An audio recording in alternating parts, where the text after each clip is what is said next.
Time to get inspired and improve your yoga knowledge in English. You're listening to Your Yoga in English, a podcast for yogis and yoga teachers that speak English as their second or third language and want to practice or teach yoga worldwide. I'm Annie, the founder of Enga Unite, and here to guide you on the way to become the confident and knowledgeable English-speaking yogi you want to be. Hello, and how are you doing today? How are you doing? Last week I was online already and we spoke about inclusivity. And today we're going to dive a little bit deeper, or basically speak about 3 other ways to be more inclusive in your English yoga classes. Over the past months we have spoken about this a lot because it's a theme that comes back a lot. It's very popular in yoga at the moment, among yoga teachers, among yoga practitioners.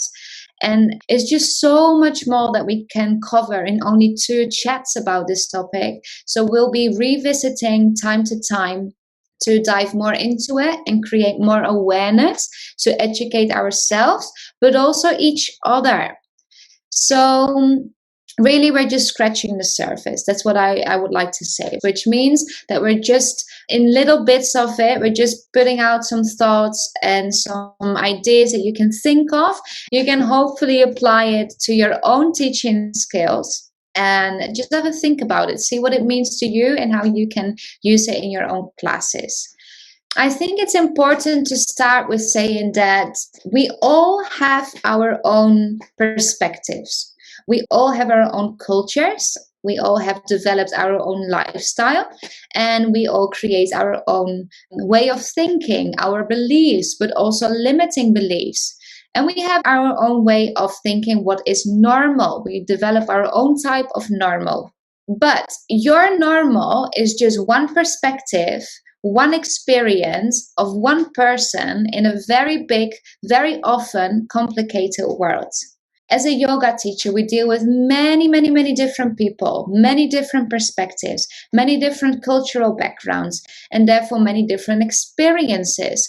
So it's very important that we work on how to understand others and lead more compassionate yoga classes. Recently, one of my teachers said, and I thought I would really like to share this with you because it's something that really got me thinking and really resonated, as they say, with me. And I think it's really great food for thought. So do with it what you like, but maybe use it as a reflection for yourself in your own yoga classes. So he said, you can really tell a teacher's attempt to inclusivity by the people that show up in their classes. So if the people that show up in their classes all look very much or similar or basically the same as the teacher, they often don't really do much about it.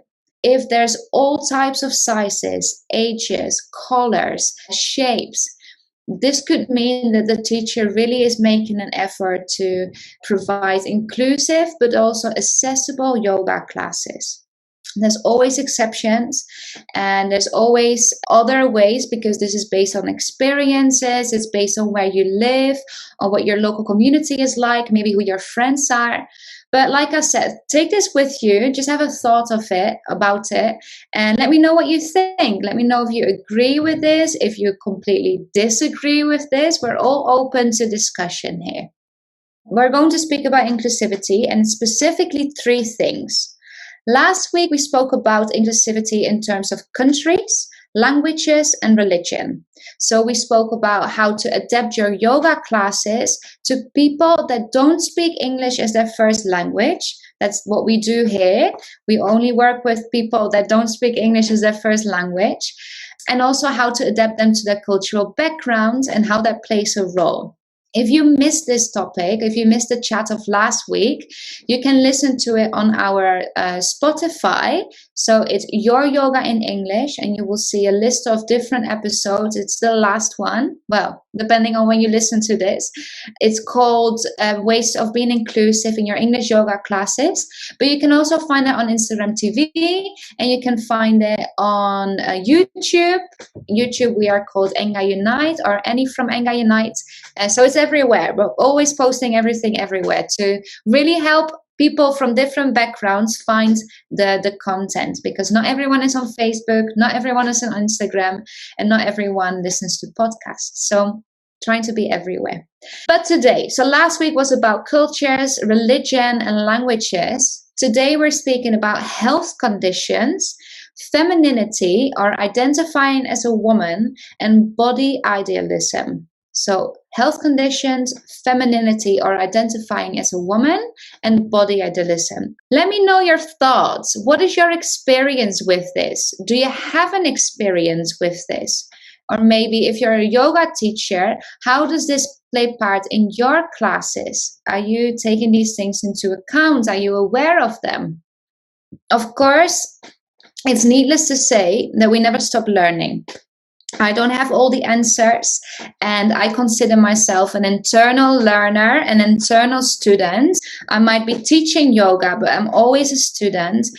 And language is something that's always evolving. There's always something new to learn. There's always new things that come up, words that we make up and then are added to the dictionary, words that have evolved because of two languages joining, coming together, as well as inclusive language, which nowadays is a very big thing. It's something that's really, really evolving fastly. So it's something that we need to stay aware of. And like I said, all that we're speaking about today is open to discussion. I would absolutely love to hear your thoughts, your personal experiences, and the other points that you would like to educate us on or maybe share with us, because only by learning from each other and hearing about other people's experiences, we can actually take more and more things into consideration and create truly compassionate, accessible, and inclusive yoga classes. If you're new to inclusivity or new to this topic in general, see this as an invitation to do your own research. Adapt your language gradually with the things that you pick up or learn along the way. You're allowed, and I want you to know, you're allowed to make mistakes. But it is important that we take responsibility for the language we use, and especially in a sensitive world or emotional job like teaching yoga, because it's a very emotional atmosphere or environment that we work in. So let's dive in. Number one, health conditions. And this is a big one. It's a really big one, health conditions. So there's all types of health conditions. We have mental health, physical health, injuries, disabilities, the list goes on. But remember that you can't physically see all health conditions. And some health conditions that seem tiny to you might actually be a very big obstacle for another person or for another person in their life. And health conditions are countless, and we can't be an expert on all of them. Also remember, yoga teachers are not necessarily also doctors. So health conditions is a very, very big topic. I can't cover all health conditions in a chat like this. But for today, I want to focus on something that seems so obvious, yet we don't really pay much attention to it when we teach yoga. Any ideas? Any ideas what this could be? It's something all of us do all the time. Otherwise, we wouldn't be here. It's something that we focus on all the time in our yoga classes. We constantly remind people to come back to it, to connect to it, to actionable, do something. And you probably have guessed it by now. It's breathing. It's something that's so obvious and so present in our yoga classes that we often forget that this could be a real problem for people. So we can assume that everyone that comes to our yoga class is breathing. But do you ask yourself how they are breathing and what their present or their past experience is with breathing? Is it something that they need to think about day by day or hour by hour? Is this something that really forms an obstacle in their life? Because think of people with asthma or cystic fibrosis, people with pulmonary or lung diseases. If you have a disease that affects your breathing, you might experience physical pain. It can be a source of fear or trauma. It can be something that really blocks your way of being and opening up because you're constantly thinking about it, or see it as an obstacle, or experience it rather as an obstacle in your life. So finding out about your students' health conditions can really help you to accommodate their experience while you teach. You might hear some teachers, and especially teacher trainers, tell you to never ask for injuries or illnesses before a class. You know, when you get into a yoga class and the teacher asks you, do you have any injuries that I need to be aware of today? Some teachers tell you never to ask it. But, and I feel really bad now, but I really strongly disagree with this. I think it's very irresponsible, because don't underestimate how reassuring it is for a person with a condition to know that their teacher is being responsible. It's a sign of respect. It's a sign of reliability, and it shows that you care. And this is the reason I'm going to explain, the reason why people tell you to not ask for it is because you don't always have the answer to it or don't know what to do with it. But if their answer is a health condition that you're not familiar with, something that you don't know much about, it's okay to say that at the moment you don't know. You could simply say, I'm sorry, but I know very little about your health condition, and I will need to find out more before I can give you recommendations or give you alternatives. Then for this class, tell them to decide to do what only feels safe and comfortable for them, and to find variations that work for them. Also offer accessible variations and options, and be there for the student when they need you. Check in with them regularly or pay some extra attention to them during the class. Then after your class, seek for information from reliable, so from trustworthy medical sources. So really do make an effort to study these things, because yes, it might be scary to ask people about their illnesses and their injuries, but showing that you care about them can be really, really reassuring for the students. It also will help you if you follow the process that I just gave you as an example, of course. But if you do ask about it, they will not be the only person experiencing those things. There's always other people, and I'm pretty sure that at some point in your yoga career, there will be other people coming to you with the same thing.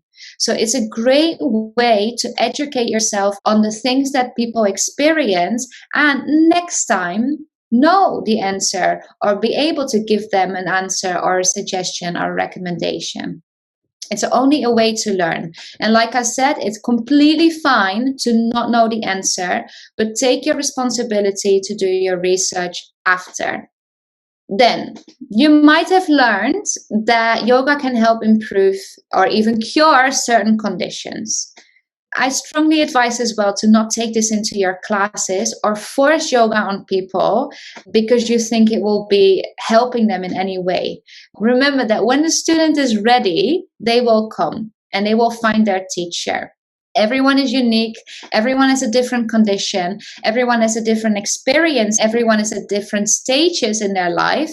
When yoga is for them, they will find it when time is there or when they feel ready. And if someone asks you to help them out with things and you don't know, do your research. And remember, it doesn't have to be rushed either. It can also be done together with the other person and see it as a learning opportunity. Okay. The next point, which is quite of a sensitive point, and I'm a little bit nervous of speaking about it because there's very different opinions on it. So I'm trying to stay as neutral as possible. I personally have very little of an opinion about this. I'm just speaking from experience, things that I've seen, but it's femininity or identifying as a woman. Femininity and identifying as a woman.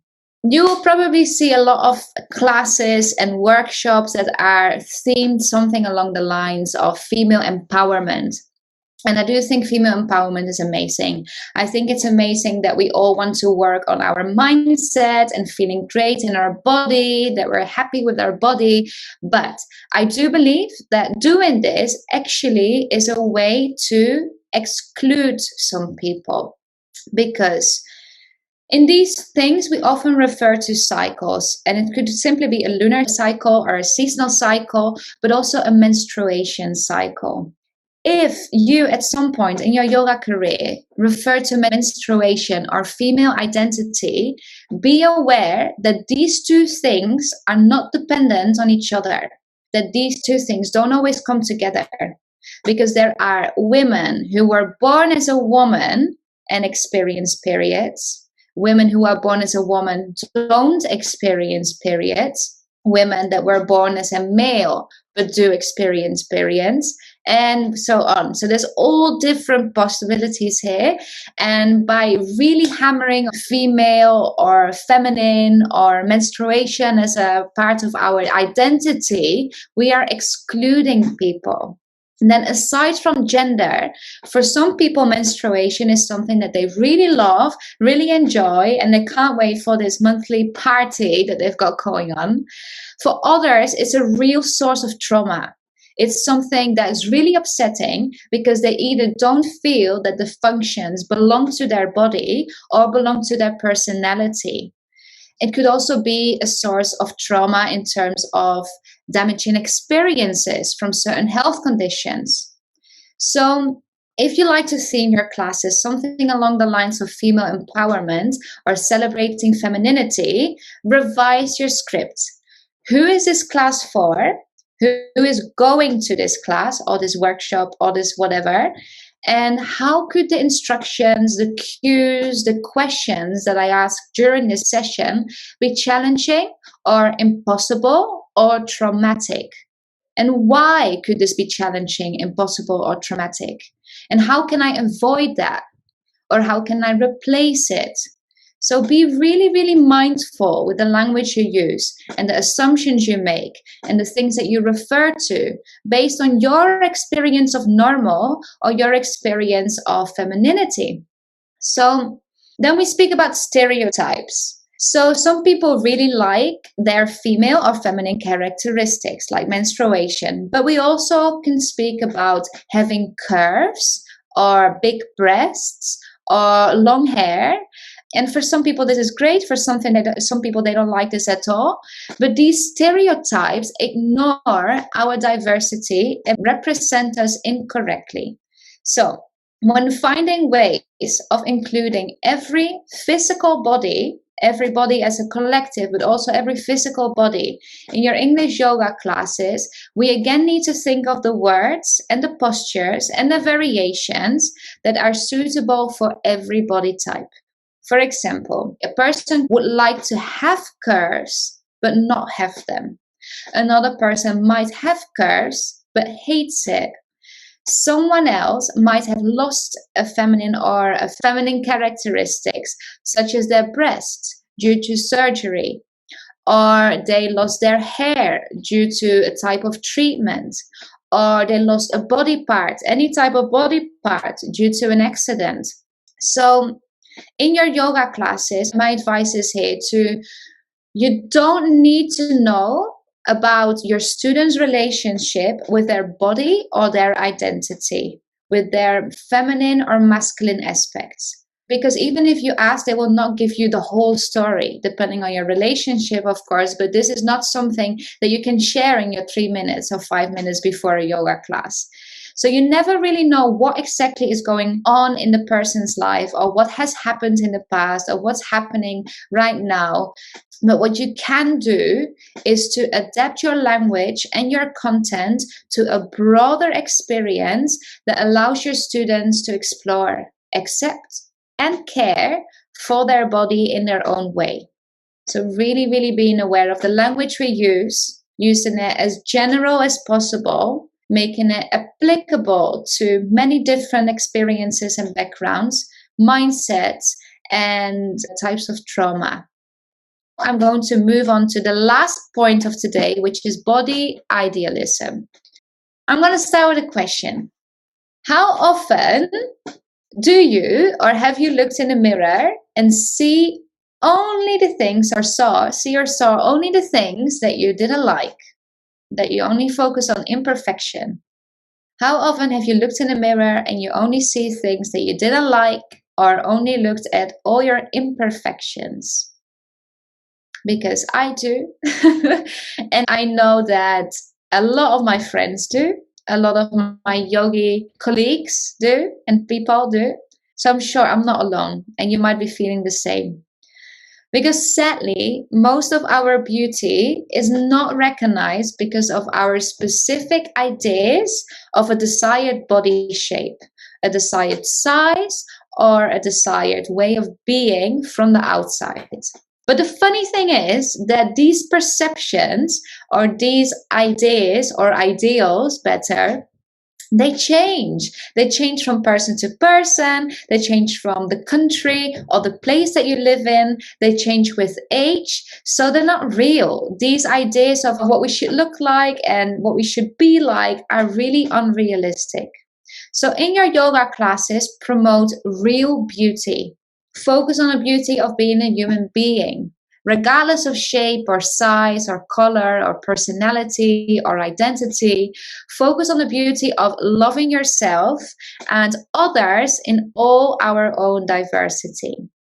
So when you teach, stay away from words that refer to idealized body types or perceptions of normal. Exclude exclusive beauty standards like the bikini body, the yoga body, the dancer body, lockdown weight, Christmas weight, and so many more different and unhealthy labels. Stay away from these types of expressions, words, the vocabulary, and then really avoid them, not because we want to be really nice with everyone, but avoid them in order to not fuel our toxic relationship with our body and with beauty. So be careful not to use words that could be associated with eating disorders, for example, or with words like connotations that people have with their experience or their condition. So very specifically, avoid words like thin and heavy, cues like flatten your stomach or suck your stomach in. Because think of this, think of how upsetting it could be for someone that is recovering from or had an eating disorder or has an eating disorder. How upsetting could these type of cues or these type of words be? Or for a person that, with whatever experience they had, the size or the shape of their stomach was a source of fear or anxiety or of ill health. For example, mothers that try to accustom to hormonal changes of their prenatal or their postnatal body. Instead of saying flatten your stomach or suck your stomach in, you could say engage your core or bring the navel to your spine. The whole focus is taken away from the stomach or your belly. It's your core and the navel to the spine. We're not really thinking of our beauty standards here. So helping your students to see the beauty in themselves and each other, no matter what they look like, is a real great way to include everybody and every physical body when teaching yoga. And highlight that true beauty doesn't have ideals or standards. You know this, we all know this. We can be very romantic or poetic about it, but highlight these things. People need to hear it time and a time again, because the thoughts that go on in their mind are not thoughts that they often speak about. So the more we can repeat this in our communication, whether it's in your yoga classes, on social media, in conversation with your friends, the more people will start to believe in themselves and in their own beauty. So creating inclusivity really is an ongoing, never-ending path of education and work. And inclusive language, just like any other language, is constantly evolving. It's constantly changing. There's always new things that come to the surface, always things that we can educate ourselves on. And it really is an important aspect of being a yoga teacher. So I've got two advices. The first one, from now on, if you didn't already, keep your eyes, your ears, and everything around you, keep it open. Listen, discuss, read. It's really, really important that we keep doing our own research and that we question ourselves. It's all about thinking before you speak and training yourself to unlearn or to not use words and expressions that are not inclusive anymore. Then acknowledge honestly what you don't know. Reflect on how you could learn and develop yourself in a way that you can support others and treat everyone as equals. And I understand all of this seems like a big task because there's a lot going on and it can be very overwhelming, especially at the start. I've been there. But I want to reassure that you don't need to have all the answers right now. Really just be open to it. Really just allow yourself to learn, allow yourself to make mistakes and take it step by step, day by day, class by class, however you want to look at it. The second advice is to revise your class plans or your scripts and see where you can change or improve your wording or your language. And then either, if you're going to use those classes again, rewrite your scripts, or from now on, write your scripts in a way that they are universal experiences in which you can offer variations and adaptable content which represents as many people as possible. Do the same on your social media. The captions that you post in your Instagram post or your Facebook post, whatever you feel inspired to share, revise your language. See if there's anything that excludes anyone. Yeah, and really think of your language and how it could affect and exclude anyone around you, anyone that you know, and anyone that you don't know. Because especially if you post things or you teach classes in several places, there will always be people that you don't know and come there with their personal experience and their personal stories. And we can't just assume. We can't assume anything. So be aware of the way that you show up for your own community. All right. And remember, I always ask questions in the end, but sometimes we go into the day and then suddenly think of something. If you have questions that come to you later, always feel free to write me a message and I will get to you as soon as I can, or I will answer in a new training or chat because we're here every Thursday.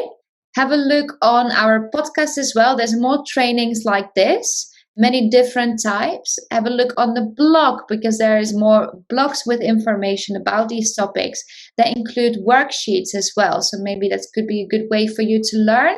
Remember to join our group on Facebook. The group is called Teach Yoga in English Support Group, and it's especially for yoga teachers that are non-native English speakers but would like to learn how to teach yoga in English. And I hope to see you all very, very soon again. Have a great rest of your day and see you later. You listen to Your Yoga in English, brought to you by Enga Unite, a unique online learning platform for non-native English-speaking yogis and yoga teachers. If you feel inspired and liked what you learned today, don't forget to subscribe, leave us a review, and follow us at Enga Unite and become a member of our online community, Your Yoga in English, on Facebook. Practice, rest, repeat, and all will come.